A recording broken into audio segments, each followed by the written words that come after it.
Hello guys, and welcome back to this channel, where today guys, I'll be showing you how to mix vocals in Bandlab. So guys, the first thing that you of course need to do is go to Google and type in bandlab.com. After that, you just need to go and log into your profile or register to Bandlab if you haven't already done that of course. But now guys, let's see what we actually have in front of us here. So as you can see, in the left side of the screen we have the trending, following, music and video. We also have the liked posts, albums, and playlists. In the top of the screen, we have, as you can see, the search bar. But now, guys, let's see how you can actually go and mix vocals in Bandlab. So mixing vocals in Bandlab can really enhance your quality of your tracks, and here's a step-by-step guide. First of all, make sure you have a vocal tracks recorded and imported into Bandlab.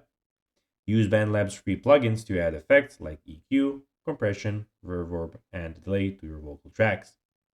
Use the mixer panel to balance the volume levels of your vocal tracks with the rest of your mix.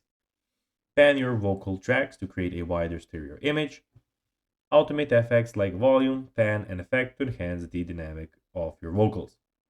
Use the EQ to cut or boost specific frequencies to make your vocals sit well in the mix. Use reverb and delay to add depth and space to your vocals. Continuously listen to your mix and make adjustments as needed to ensure everything sounds cohesive. So guys, that will be everything for this video. I hope that you found this video informative and entertaining, guys. If you did, don't forget to like this video, share it, subscribe to the channel, and put the notifications on, as guys, this really helps us grow our channel. So if you have a few seconds, it will be pretty cool if you could do this for us. So guys, that will be everything for this video. I hope that you enjoyed it, and guys, as always, I'll be seeing you in the next video. Bye guys.